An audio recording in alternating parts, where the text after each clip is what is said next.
I got this feeling like this is going to be a good show. There's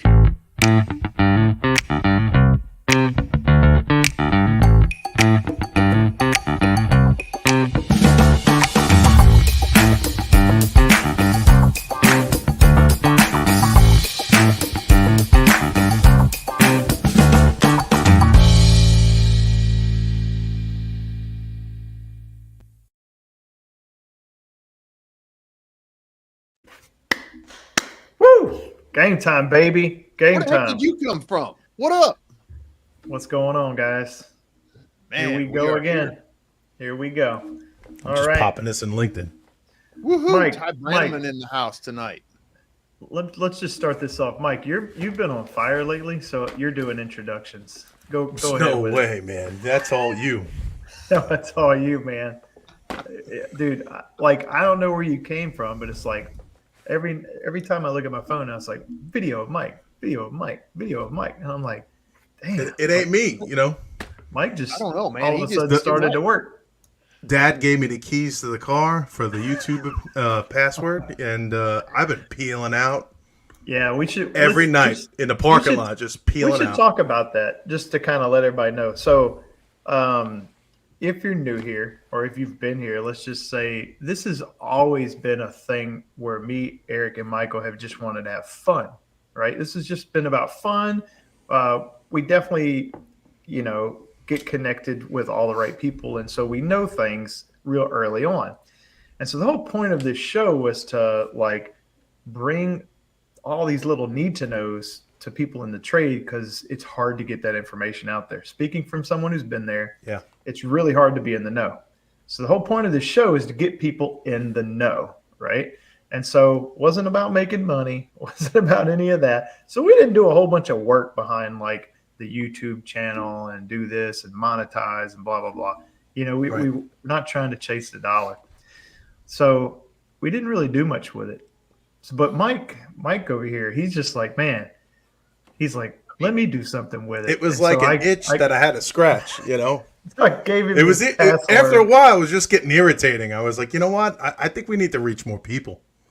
You're So- right. I mean, Mike, Truth we're gonna have to be do told. something for Mike. I mean, the poor guy's living in his closet down there. Look at that. I agree. Like we've decided to grow the channel and actually put some work behind it. And Mike's doing a lot of that work. That way we could get Mike maybe out of that closet, something Yeah. like We that. get a new microphone. Maybe we're thinking we need to get him a microphone so he could take it to the street and we can increase street beats, right? So I mean, I'm just saying. So if you haven't subscribed, help us out. You got to get us over the hump. We got like Get us another a thumbs 100 up. subscribers to go, and then we're monetized, and then YouTube can buy Mike a microphone, and then you'll get to witness some street beats. So it's worth it. So Yeah, and we appreciate all the new subscribers. yeah, Appreciate for sure. that. If you're new here, if you're coming into the Grapevine show, I just want you to know that like there is the whole Grapevine Facebook group. So if you haven't noticed, there's been a couple posts there. One by Jason Julian the other day. Man, Jason just straight up said, "This place is awesome. Like the feeling you get here is awesome." I really like that statement. We try to keep it super clean. Yeah, it was cool. We don't want any drama in there. I'll just be honest with you. If I even see any drama, you get the boot. It's game over. There's no warnings. There's none of that. It's straight up. You're in. But I'll give it a shot, though, man. Welcome to the Grapevine. This is Eric Kaiser.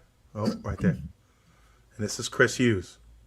Is it coming up on the right way on your side? Yeah, no, you're doing awesome, man. You're killing it. You can But, just point at the same time, and you'd be These good to guys go. right here are the brains of the operation. This guy right over here. And I just click buttons. There you go. So, But yeah, it's been a trip, man. I've been dropping a lot of content, and yeah, hopefully everybody likes it. Just drop it in the Facebook group what you guys want, and we'll try to look for it. When I go out on jobs, I'll be able to focus on what people want. If they want how-to videos, or if they want more building science, stuff like that. Whatever you guys want. I just want Webcast. more of it. Is that what this is called as a webcast? Is that the right term? You got me, brother. I I don't keep know. calling it a podcast. and it's not. Podcast. I don't think it's a podcast because a podcast is It's all not. audio, right? Yeah, podcast is mostly focused Oh. on audio, but you can record it in video if you want. But So here's And it's something not I'd like live. to know. This is what I'd like to know before we get into our topic for the day. And this is, I really need the audience for this one. And I'm going to go to the Facebook group and run a poll. Would you be interested in this show being put to a podcast platform so you could listen to it when the show's not live? Not included Adam McCoy. He should If not. if I see like a ton of yeses, then maybe I'll take action. If I see people go like, be honest, right? Like if you're like, nah, not into that, then just don't drop it. But if you're like, heck, freaking yeah, then I might take some action. But So- we got to hit 500 subscribers for that because we got to pull from the monetization. You know. we got to get our 5 cents from YouTube. Yeah, That's our right, 50 man. cents That's right. Well, every 2 months. it'll cost me some money, but like it's not going to be a ton of money. But it's like, I don't know. It does. I mean, it costs money to do it, so I want to know if it's worth it to people. You know what I mean? I see four yeses in there already. Yeah, Adam hit me up. He goes, can you guys do it on the Apple iPhone? Because next day I like to listen to you guys and I mow the lawn. I was like, come on, man, hit the live stream. And he jumped in the live stream the next time. Fun fact, it's already out there and it's already live. That's the first thing I ever did when I started this, if you remember. And so it's kind of on hold, right? I think it's still active. You can listen to the first, if you want to hear something funny. There's a couple podcasts that I did really early on when I first got into this and I was all into it. They are wild, man. That's when I was still running the family business and all that. And I was plucking like some of the best contractors that I knew in the area to come on and chat. They're pretty cool, actually. Like I even had my dad on there and he does a really good one on pneumatics. So if you want to hear a fun podcast, go check that out. So I may just keep those and just keep the shows coming in behind it. Anyway, But you all had that being said, one of my favorite people on there too. What was his name? The engineer. Leaf. Oh, Yeah. my man, Leaf. We've got to get Leaf on this show. Dude, having him at the Animal House was a blast.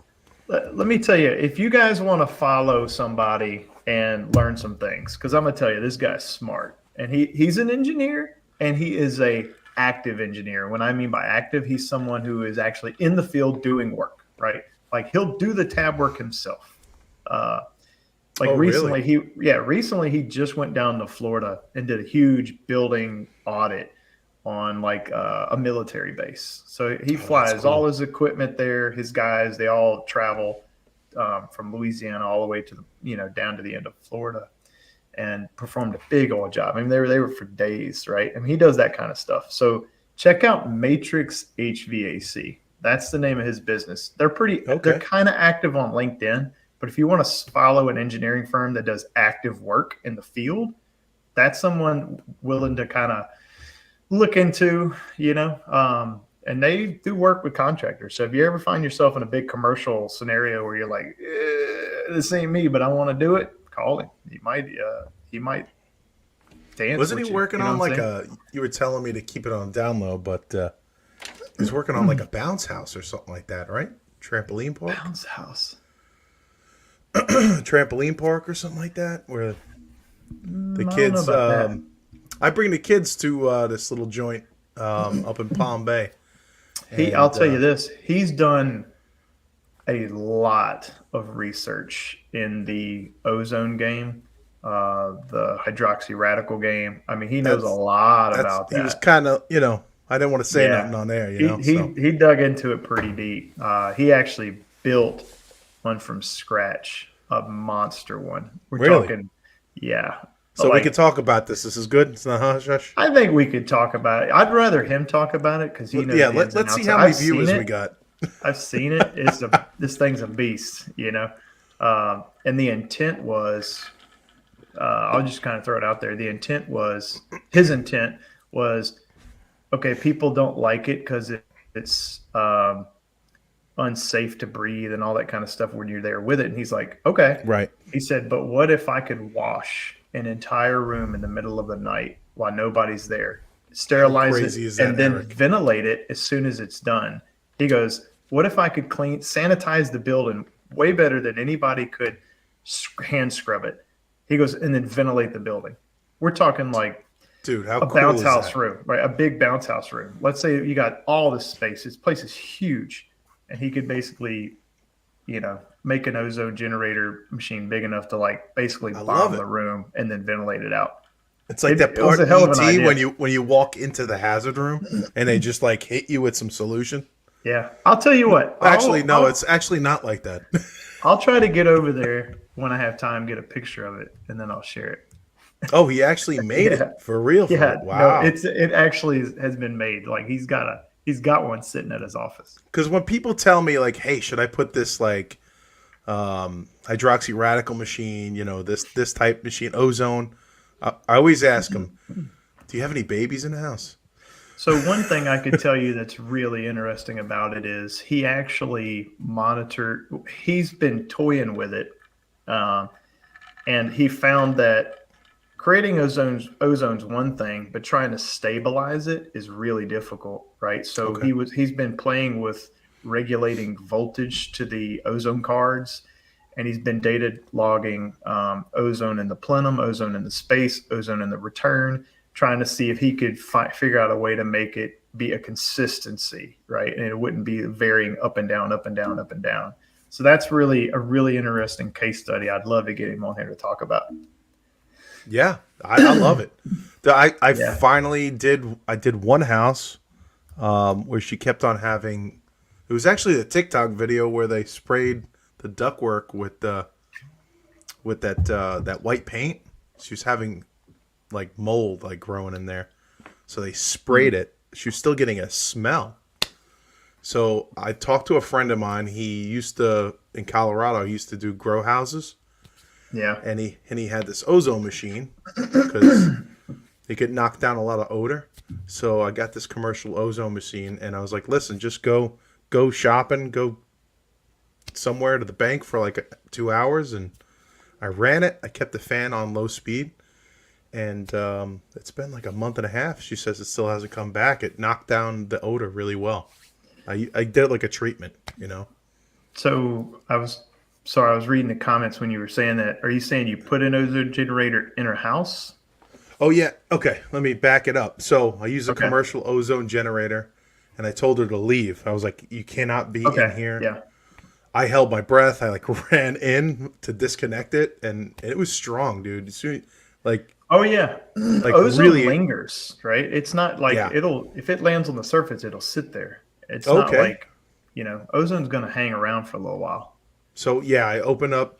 She was in a condo, so we got a cross breeze. Got it all out of there, and dude, the smell, the odor reduction was really. It's really interesting.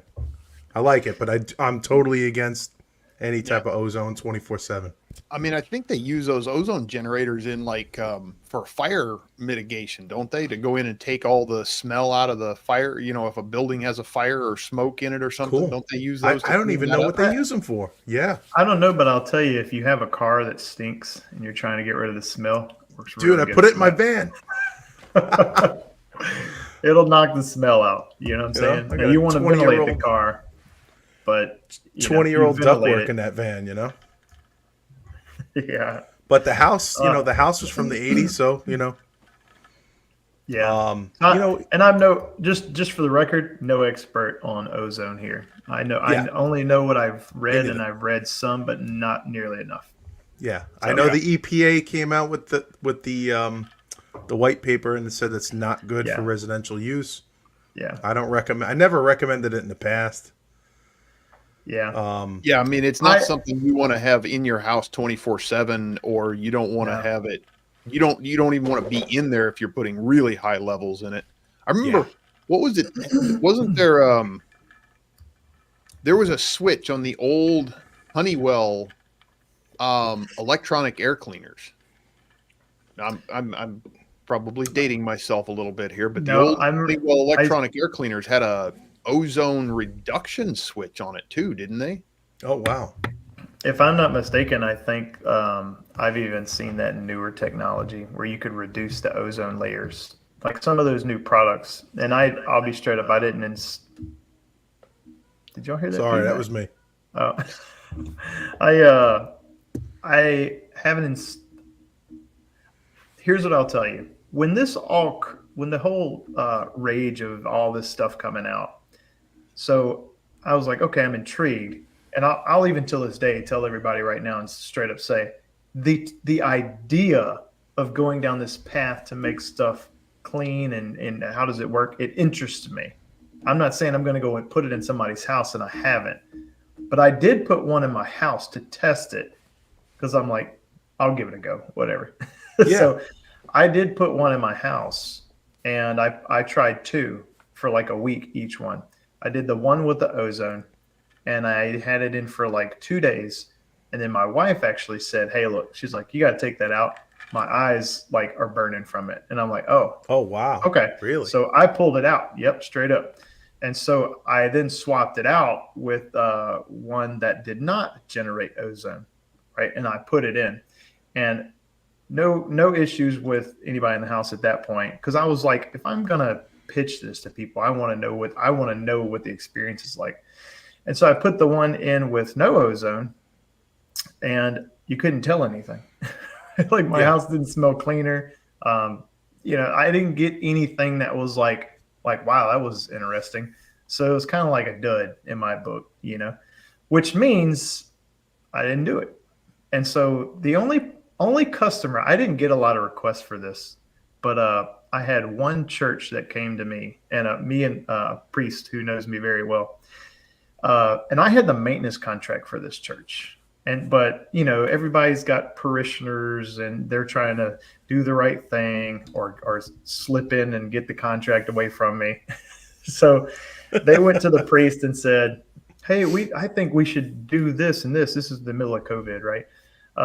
We need to put ozone generators all into this equipment." And I had just retrofitted all the equipment in this church. I took out their chillers, put in VRV, very elaborate job, lots of ventilation being pumped in this building. Yeah, that's a big And church. so the priest came to me and he's like, "Chris, I'm being asked, to put in this." And I said, "You don't have to tell me who it is." I said, "But, he goes, 'What do you think?'" And I knew how the church operated, and the church would be packed and then everybody's gone. You know what I'm saying? And then it's packed and it's gone. But the air conditioners aren't shut off because it's a cathedral, tall ceilings and all that. You got to leave the air conditioner running, because if you don't, it fills up with humidity, goes to the ceiling, ruins everything in the top floor, because the humidity is going to ruin everything. So we couldn't turn the equipment off. And I told the priest, I said, "Let me tell you something." I said, "There is no generator that's going to do one bit of good over the comparison of the amount of ventilation that I'm bumping into this church all day long." I said, "I am ventilating and filtering so much air, right? There's like 60 tons running, filtered and ventilated." I'm like, "You ain't going to beat that." Like nothing. I was like, "It's not going to matter. It's going to be a waste of money." So I talked him out of it. And anyway, from what I heard, you get a little ozone when you mix that fresh air from outside in. And I noticed that in my house when I ventilate when it's humid out.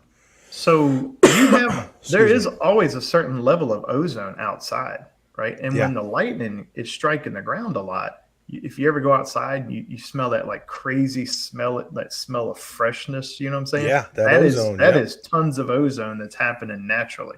And you can suck that in. And I don't know the numbers. I got 8 to 11 parts per billion in my house. Yeah. I got 2 Yoo-hoo monitors, and that's what they say they're rolling at. So Eric's itching over there like he wants to say something. No, I'm just sitting here listening along like everybody else. You two are on a roll tonight. So I had that energy drink. Sorry. So switching gears. So tonight's topic: what do customers want? And this is what I want to go into. So better HVAC's on my mind. So I signed the pledge, and I want to talk a little bit about it on this show, because in the pledge you're supposed to kind of like advocate on the idea. And so I'm advocating on it right now. Okay. And to me, I'm trying to look at this as like, I'm going to play out an angle, right? There you go. Let me tell the story, Eric, and then you please come back and tell them what Better HVAC is all about. So there's always been this argument, and you see this online all the time. You see commercial techs go, man, you just need to step up to commercial. You don't have to deal with all that crap, blah, blah, blah, blah, blah, right? Commercial's better. Like, you see it all day long. Here's what I want to say. If we want in the residential side of the industry to have customers kind of portray us as that level of professionalism that we think we should be getting, then maybe it wouldn't be the worst thing to take one little tidbit from the commercial side that's being done and portray it in the residential side. And here's what I would say. You could, if someone does something nice for you and you tell them thanks, does that hold a lot of weight? A little bit. But if you write somebody a handwritten note, right, and then you put it in the mail, you send it to them, and they get a thank you note, that's a big deal. That is something that till this day stands true as a big deal. I can't even What the pronounce heck is those words. electrophilic agent? We'll have to get Hold Rachel on, I back got my the show. electrophilic agent knocking at the front door. All right, hold on. So think about this. Think about when you get a handwritten note from somebody. It means a lot, right? Now, take that same feeling and portray it to the work that you've just done for somebody. You go into their house, you do a change out, and you're done. What could you do to put the feeling to that homeowner over the edge? And I'm only saying this because I've done it and I know the reaction I get. So I would make a little booklet, and that booklet, let's say I was doing a new construction residential project, I would put just a 3-ring binder together, and my load calculation would be in there. It would have my Nice. printout. It would would have my manual D. Would take some pictures of the design. I used to use WriteSoft, so it would kind of be in the printout automatically. Later on, I switched to Quick Models, so I do my screen captures, print them out, put them in there. And it took a little bit of time, but it was.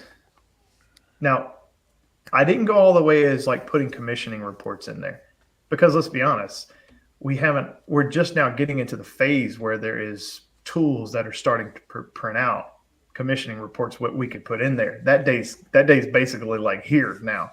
But how cool would it be to put those in there too? But here's what I would say. When I would give a homeowner that booklet, it was a game changer to them. When they got that booklet, It was like they would have that feeling of awe, like, dang, like, you just got a good job. You know what I'm saying? Like, this dude's handing over the homework. That is cool. Yeah, that's cool. Because I just did a change out, man, and I did a load calc, and I did, a lot different things than the normal companies would do around here. Yeah. So, and we lost the permit because I think his wife just cleaned everything up.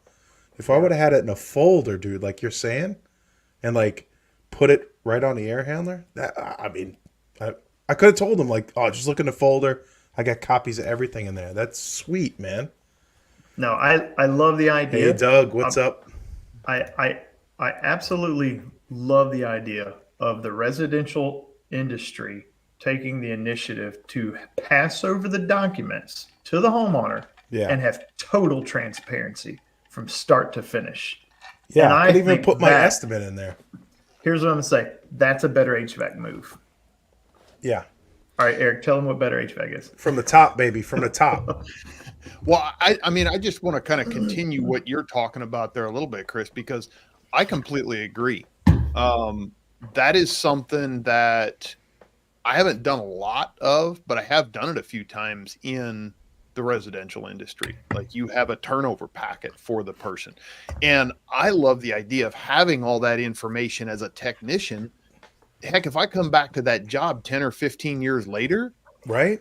And totally. Homeowners like, well, we got a problem here. And I can pull everything up and go, man, this is how this system is supposed to operate. Yeah. No matter how long I come back to that job, I'm going, this is how the system is supposed to operate. And that gives me, as a technician, because let's just say you walk in, Mike, you walk into a job. Even 3 years later, You're walking into a job brand new. You walk into a customer's house. you take static pressure readings on their equipment. What is the baseline that you have to compare that to? Seriously. Yeah.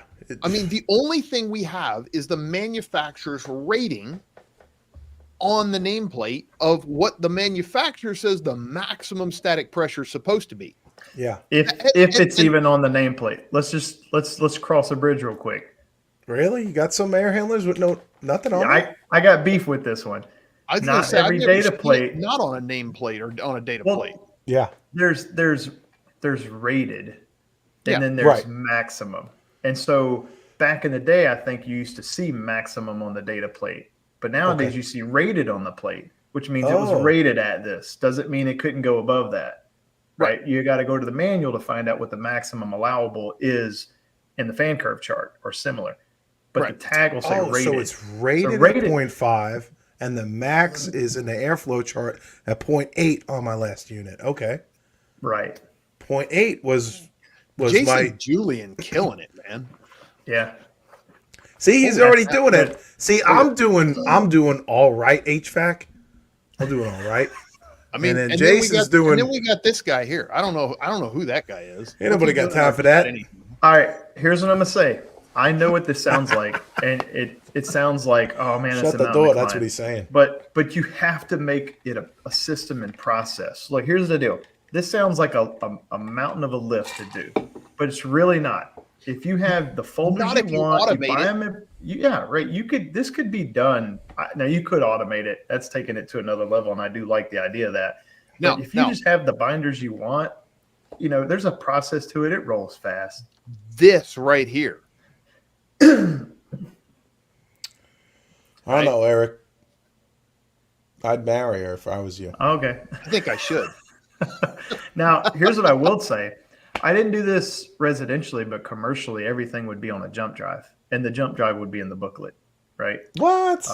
Well, and that's you that's probably- ridiculous that's the way to HVAC. Well, You it's had like all those. You had all those files also Yeah. stored on your computer too. Like you gave them a copy. You're not giving them everything. You're Yeah, going so- to store that. Well, I For did a those- TrueFlow grid report on that last job, so it'll have static and it'll have my benchmark static. Right. And But here's I could just so print let me- that out and let dump me- that let in me the get back folder. to- let me get back to what I was saying there. Oh, So yeah, when yeah. you walk into that job and you're measuring that static pressure, the only thing you have to compare about it is the number that's on the nameplate. Whatever that number is, we don't Right. know exactly what it is. But you Right. have no idea how that job was set up when it's new. Are you measuring the static pressure at the same it was when it was new? Who knows? Yeah, you don't know. You don't know if it's changed. You don't know if it, if it is, Yeah, man. if we note down the static pressure at every test port when it's new, all of a sudden we can figure out, hey, has the coil gotten dirtier? yeah, right? it'd be nice to know if that coil got loaded up too. Is the filter dirty? Has somebody put a different kind of filter in there? Right? We should be Oh noting down yeah, what the dude, MERV think rating about of that. the MERV rating of the filter is. They go to right? a MERV 16 by accident, Well, I mean, how many times has a system been put in and commissioned with a friggin' fiberglass air filter in there, and the Right. customer goes down to the hardware store and gets the latest greatest allergen filter because it's going to take all the allergens out of the air. Well, it just so happens it takes all the airflow out of the air too. all right. But, that brings takes up all the airflow out of the equipment. So if we had all that documentation sitting there in a filter, right? And I started doing this when I was doing maintenance in the field. Every test port that I had for static pressure, I would write the heating static pressure. I would write the cooling static pressure next to it. So that when I came back next year, 2 years, 5 years down the road doing maintenance, hey, guess what? This static pressure, I benchmarked it at that. It's recorded right there next to the hole. And if we do that across the whole system, guess what? Now we're giving real value to that customer because we can tell them this is where it started and this is where it is today. Yeah, exactly. Yeah. That's And good then, maintenance. You know what's cool is because I'm already doing that stuff, but I'm just like not thinking about putting it all together. You're doing it all, but you're not telling the customer that you're doing it all. You're not telling them the value that you're Right. bringing to that job. Exactly. Yeah. Ooh, here's a good idea. But Somebody explain. what about a QR code that goes to the reports on your website? Ooh. What? Dang, I like that. This is what the grapevine's all about, man. Right there. Dang, That's a I Bravo. big. like That's a that. good Who is that? idea. I'm going to Facebook now. Where we go? We got to find out who that I think was. that's Kevin. That looks like Kevin Hart. I do Oh, like Kevin that. Hart. Oh yeah. Yeah. Yeah. That's one way to lock your customer into you. Yeah, You know what I mean? super. Well- He's super technology. So yeah. Yeah, but I mean, you throw that QR code on the front of that and say, installation documents, scan here. How cool would that be? And then next to it, you can put that QR code that Michael House made for Jeremy Garcia, and you can know who Yeah. Jeremy Garcia is. That's what I'm talking about. Cuban. Somebody- It'll say somebody's- Cuban Crusader at the bottom. Cuban Crusader. Oh man, too much fun. Somebody's gonna make a QR code that just goes to a picture of Johnny Supertech. I think so.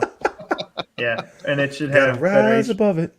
better HVAC underneath it. You know what I'm saying? Oh, Put a man. picture of Johnny and say, "We strive for greatness." That's what we do here. Can we get Johnny in a spaceship? I mean, they disclose all this UFO stuff. Let's go. Man, I am so glad you said spaceship because you started with the S, and I thought you were gonna say spandex. Man, it's funny you were talking about the filters because have you ever been in this scenario? I was at Sam's earlier today, and there was this people checking out in front of me, and it was a guy and a lady, and they had 3 kids, and one little kid was whining, the mom was holding him and all that. And they had the 4-pack of the Filtrete filters. You know what I'm saying? Oh And I'm yeah. just like standing there going, damn, like, don't buy that. Like, don't buy that. I'm like, Right.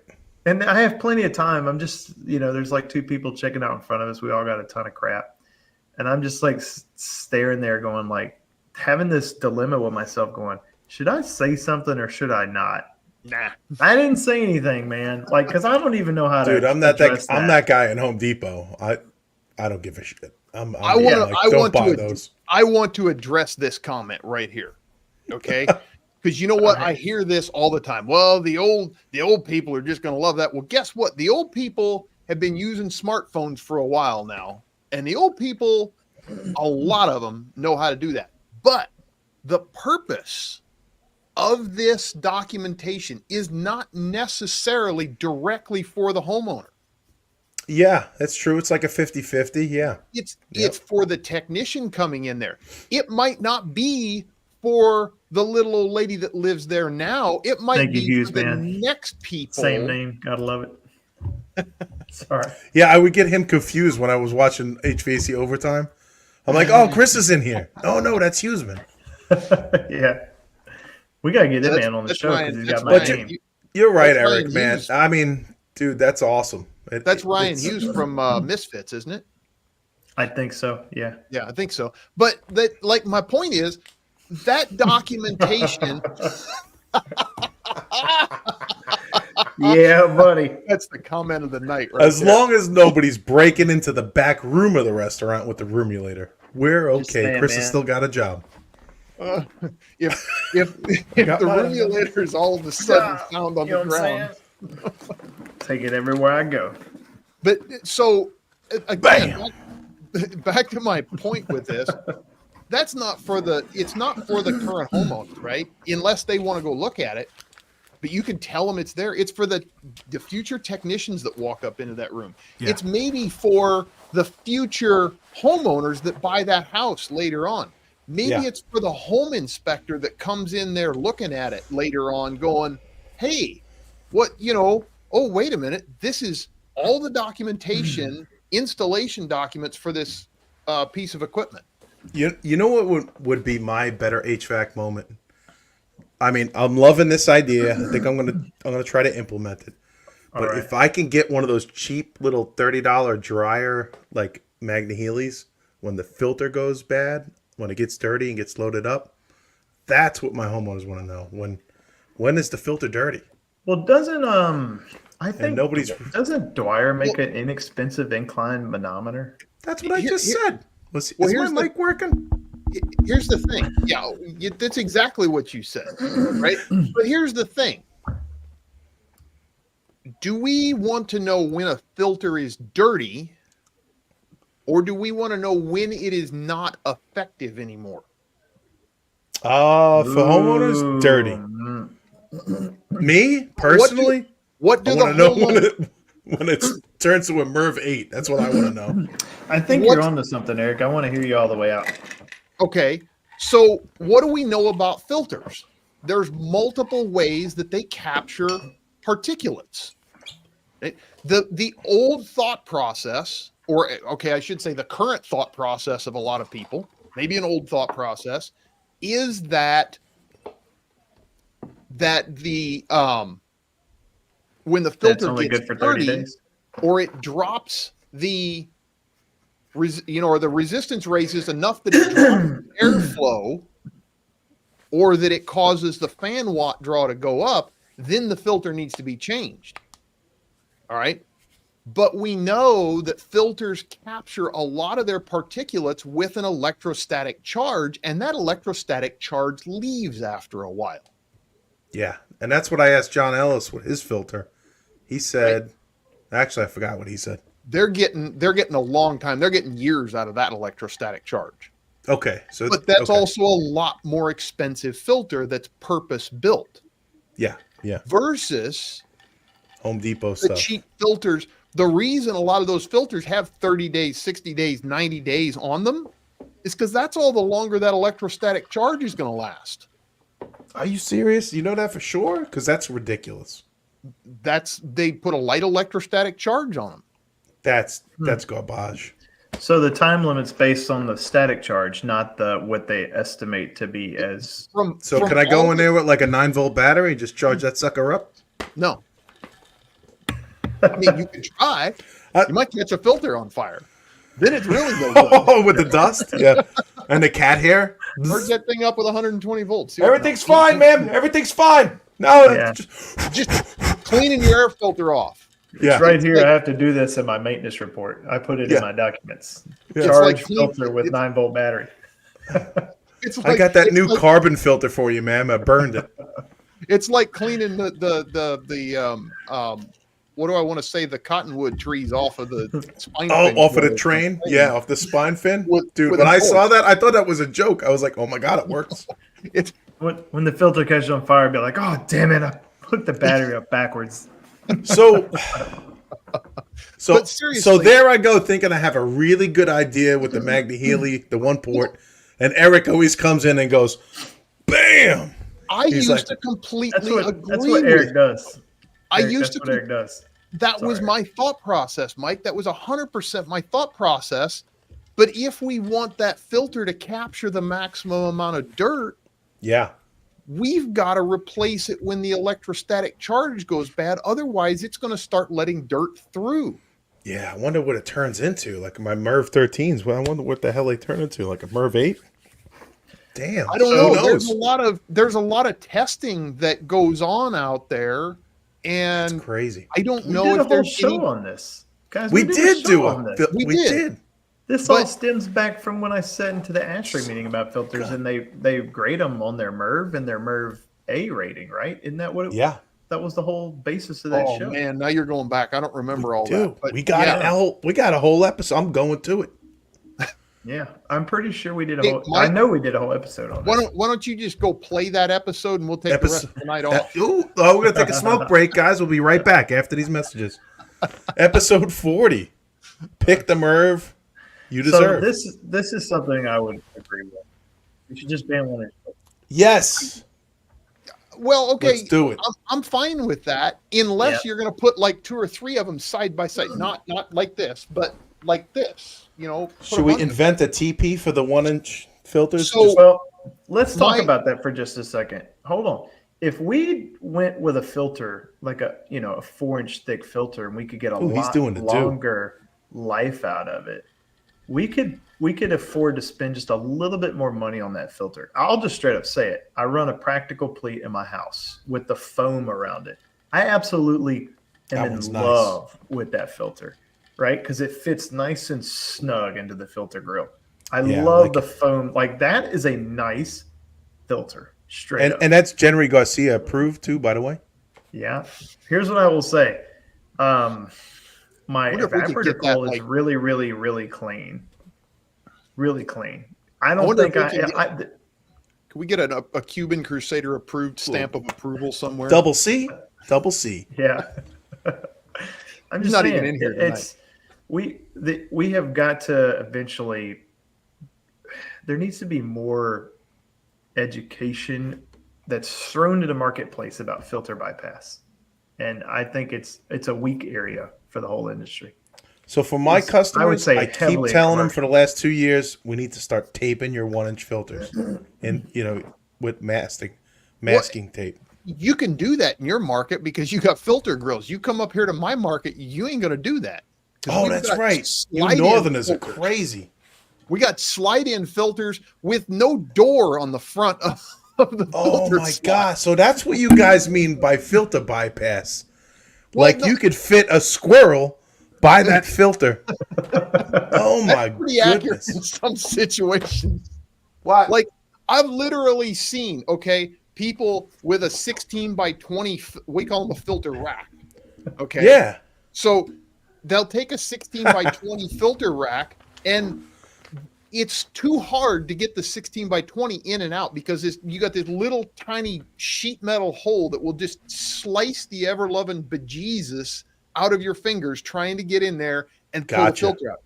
So what you do is, since there's no door on the front of it, what the heck? You throw a 16 by 25 in there, it sticks out 5 inches, and then you can grab it and pull it out a lot easier. Yeah, that's okay, Eric. They'll just go with that magnetic stick thing that goes over the door.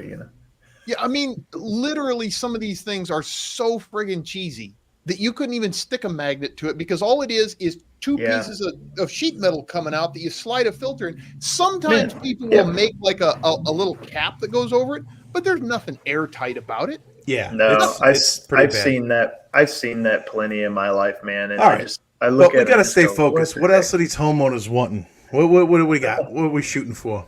So Filter time. I think we're going to do another podcast on that. well, this goes back to what's in the booklet. So Right. here's what I would say. I still want to I think- know what HVAC. What's Hold on. the QR code? Better HVAC. Better HVAC. We'll get to that in a minute. From the top to the bottom, I need it. We might have to, because my boss happens to be one of the founders of Better HVAC. Maybe we should just get him on here one Oh, time. Papa Spoon There you is? go. I didn't know that.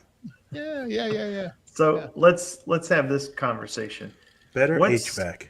If in the commercial set of drawings, the documents you typically have are the as-built drawings, right? Which you don't really probably need that in residential so much. But you have the operation manuals, the maintenance manuals, the warranty documents.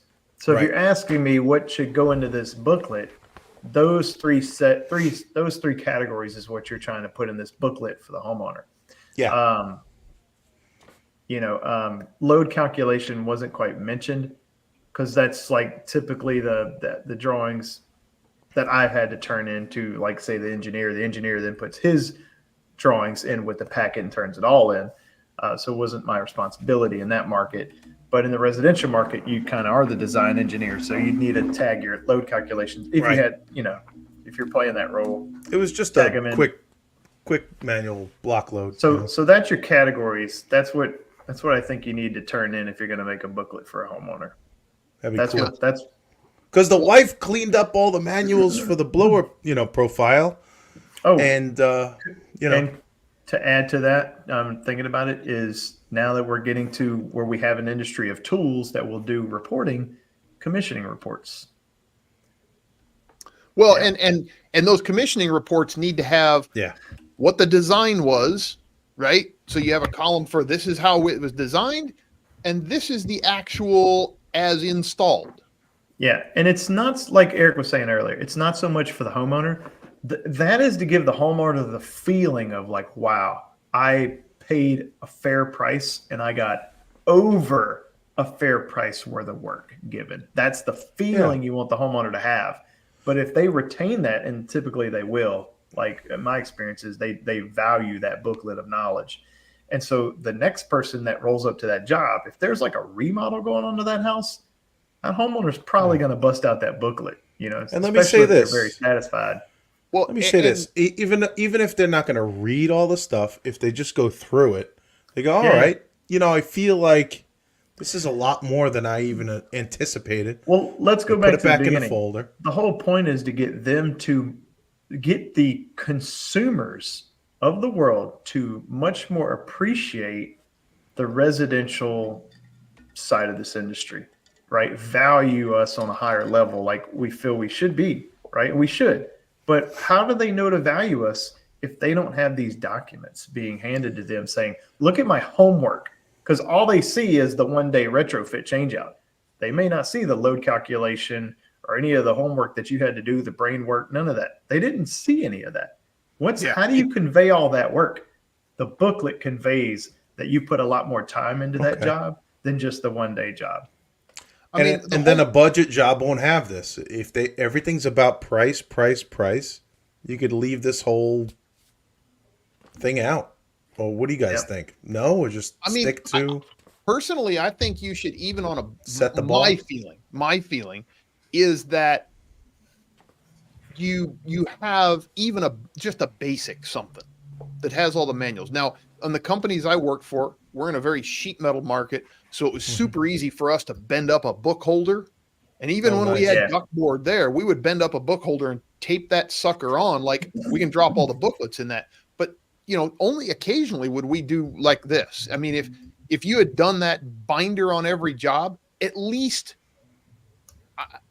I've always done startup sheets on every job that I've been on, even in residential. We always had a startup sheet. And sometimes it stayed on the job, sometimes it went back to the office, depending on the company.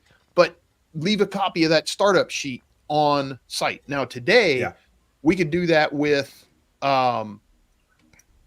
print it out somehow. You can do it electronically, because the cool thing about electronically is with the QR code, that startup sheet then immediately goes back to the office. It's immediately behind that QR code. Then it's stored. There's multiple copies of it, whatever. Yeah. But just having it handwritten out there at the homeowner's site sometimes has limited value, but I can also see a return visit on certain jobs coming from the person that sold the job, circling back around with that customer, making sure that everything is as it was designed. Yeah. Or they're getting all their expectations out of it. Comfort, noise. I love the QR game. I do. I think it's smart. It's pretty but cool. I would say I don't think it will deliver the feeling that I'm trying to convey to the homeowner. Oh, Like, I if 100% agree with you. Yeah. Yeah. I think that there needs to be a printed document to hand to the homeowner. Yeah. As well as I love that QR code, like everything stored electronically here for the future technicians or whatever. But yeah, my whole point with that book thing at the unit is that what we found out is that if you hand a book to a customer, they're going to go stick that thing in a file drawer somewhere. Yes, that's what my customer did to all my booklet stuff. So now the next technician goes back. Well, there's no books here. I can't fix anything. Well, the homeowner's got it. They've got it. They just don't know where they put it. Or somebody else put it there. They can't find it in their file drawer. It takes a lot of time. Give them an easy place to store it at the equipment. Say, hey, right at the appliance. Here's all the books. Here's a place to put it. It's all about this system. This needs to be here for future technicians, anybody coming in doing maintenance, anything like that. This is the reference book. And that's what I'm going to do with my appliances at my house, because I'm always looking for paperwork or how much, when I bought it, like when I did like my old dryer, like when I'm putting my dryer to-do list when I clean the dryer vent on my AC. I put little lists for myself because, I can't remember this stuff. I'm not good with manual retaining them. I put them in a file, and then every couple of years I go through it and I start purging anything that I still have the manual to. I'm like, well, I've had that 5 years. I don't need the manual anymore. Yeah, exactly. I got to draw it for some reason in my kitchen. It's like stacks of like manuals. I think us as technicians, though, are very resourceful online. We know how to go find a manual. We're very used to that. So I don't need hard copies when I know there's a digital copy living somewhere. Yeah, but sometimes you can't find those because sometimes they're locked down behind paywalls or a manufacturer's password wall. I mean, that's my whole thing is that's more time spent to go look for Right. that. And Oh, right. one of the things with equipment manuals is you need to find the correct version. Because if you look back at a lot of these manufacturers, They they'll have squeeze the them same- together. Oh, yeah. they'll have the same model number for many years, but there's different versions of that manual, and they may change something in that. If they change a component, they'll have to change the operator or the installation or the service manual to go along with that. Yeah, I totally agree. So there's some places you've got to go back. Not only do you have to find it on a website, then you have to find the right version, depending on what year or when in the model series that unit was made. Yeah. So having it right there, man, it's so useful. It's awesome. And you don't have to, you don't have to pull it up on a computer and get through access and stuff like that. Yeah, it's cool, man. It really is. So I want to switch gears a little bit because what I want to talk this about. idea too. That's pretty cool. Wow. Oh, dang. Leave it to House, man. Right? Leave it to House. House, we need you to make this happen some kind of way. You got all the Right. computers. House is some kind. He's a technical wizard. He should be able to That's do right. that. Now this is throwing a bone to Michael. Michael, I want you to tell the story that we were having this week about the energy audit. Oh, the energy audit. Okay. And like the research you've had to do to try to figure this out. You know what I'm saying? Yeah, I got contacted by some solar guys, and they're looking for somebody to do auditing as an initial to see what a home needs to get up and rolling for to get solar going.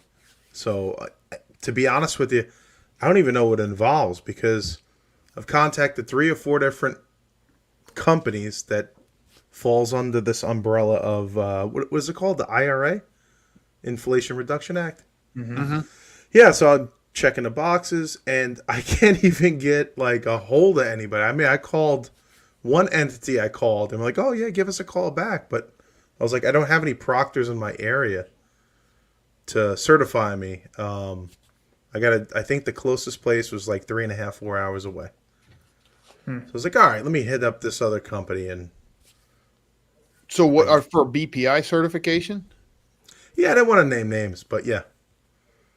So he's looking in, like you were looking into maybe trying to do some energy auditing. And it's just like you could let's just say if you want to go to an HVAC trade school, everybody probably in this chat could probably be like, oh, well, you want to go there. That's where you could go if you want to go to a trade school. You know where the school's at, right? If you want an energy audit, Michael's basically like kind of like, what do I do?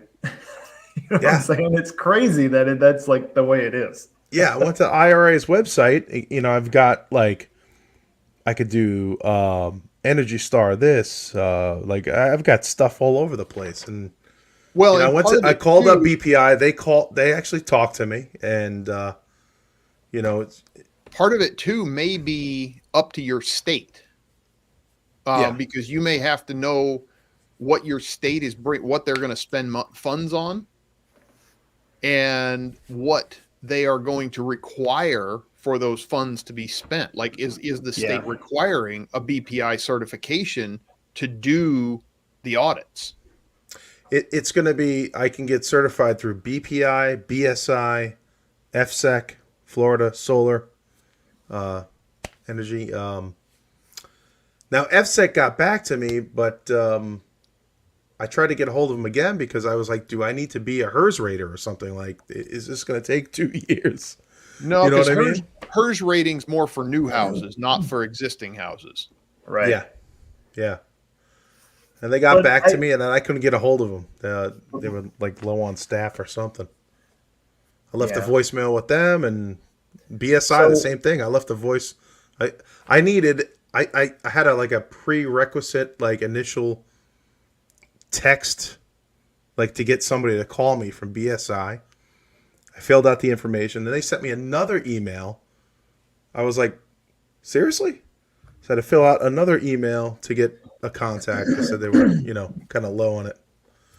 Yeah, Mike, I'm you're ready to already got your roll. in. I want to get the certification, but why is it so hard to get like a straight answer for a certification? That's what I'd like to know. I don't know. Do It's they it's not want raters or something? it's interesting. I don't know. I'm all ears trying to help you figure this out. But It's, dude, it's like bizarre, man. I mean, here's what I tell you. There's some people in my office that could probably give you better answers than I could because I'm Right. not from that side of the industry. And the little Yeah. bit that I learned from, my associates that I work with, I could tell you a little bit about what they're doing, right? So Right. I've been in the conversations of what's going on there, and I did a little bit of homework on that. Yeah. And so, like, what does an energy audit include? And I think you're already doing quite a bit of this. You know what I'm saying? So, like, you're so Yeah. close. Like, you have the gear, you have the knowledge, right? Right. But and Eric, correct me if I'm missing something here, because but it's infiltration. Like, they're looking at that. So they're running a blower door, they're doing a thermal scan, maybe doing a room by room evaluation, right? And then you're putting that in a report, maybe with pictures and all that. Then they're doing an appliance audit, right? That's where I would say mainly they're going to look at your lighting and try to calculate your I lighting think so. to see if So, man. and I'm going somewhere with this, but then there's the HVAC audit, but they're not typically like the person who's doing the audit probably isn't an HVAC person, so they're not getting into the refrigerant. So they may do a non-invasive refrigerant check, but they can do like the duct leakage. They may do duct leakage to outside, right? They may do an airflow check. They may do a refrigerant charge check. And then they're putting that all together. And the way I kind of understand it is they may have some of their own software where they can go in and calculate this, and then it breaks it into a pie. And then they go to the homeowner. The big takeaway is they go back to the homeowner with the audit and say, the most bang for your buck is to focus on basically air sealing. And I would say Right. majority of this is always going to lead back to air sealing, right? Like, I know the audit is going to be comprehensive, but I would bet air sealing is probably the big takeaway on everybody's pie most of the time. It's like, hey, you need to tighten up your house. Tighten up your house, things get better. But that's kind of like, there could be more to it, but that's what I kind of understand makes up the residential energy audit. And I'm not a professional in this, so don't take my word for it. That's just kind of where I see what should happen. Am I missing something, Eric, or do you think there's more to the story? I'm going to agree with you. I'm definitely not a professional on the energy audit side of the residential world, and a lot of that really depends on what the state requires that you live in, because Yes. each state, they manage the funds for that, especially with regards to the IRA. The state energy office manages the funds, and not all the states have taken or even accepted the funds that the IRA gave out. Yes. Like I thought that I remember hearing Florida was one of the states that turned a bunch of the money down. So I don't know. Yeah. If And then that's they gonna found affect- out that it's going to just get relocated to another state anyway. Yeah. So they were like, all right. I think the issue is the funding's there, but the how you have to spend it is complicated. Yeah. And Well, they have to have a plan or something to go to the Fed. I don't know what that we're getting off on a real big tangent there. Yeah. That's the whole point of the show, man. But dude, I thought it would be a lot easier just going to get this, and then finding somebody in the area. Holy smokes. It's like Florida's a no-fly zone. You're probably going to have to travel a little bit to get that certification, because it's a bit of work to get certified to even give those tests normally. Okay. Yeah. Because they're a pretty involved test. Yeah. So if you're listening and you're in the chat and you want to help if you want to help Michael out, let's get this man energy audit certified. Hit me up. Hit him Yeah. up. Because I don't even know, like you guys said, I asked the solar guys, I was like, what are you guys doing on everyone? Are you doing blower door? Are you doing duct leakage? And it was a little vague. So I think because they have places all over the place. I think, like you said, different states do different things for the audit. Tell you what, man, I probably know the right people. I just haven't asked yet. I'll do some homework for you. I appreciate it, man. Thanks. You got it. I appreciate it. Take care of my peoples. That's what the grapevine's about, man. I'd be a All chuck right. in the truck without this group. Man, let me tell you what. That was a Smoking show. a poke. Chuck, what was that? I said that was a show. That was a good show, man. That was a good Smoking show. a poke. Jamoking a poke? Yeah, I enjoyed that one. That was a good one.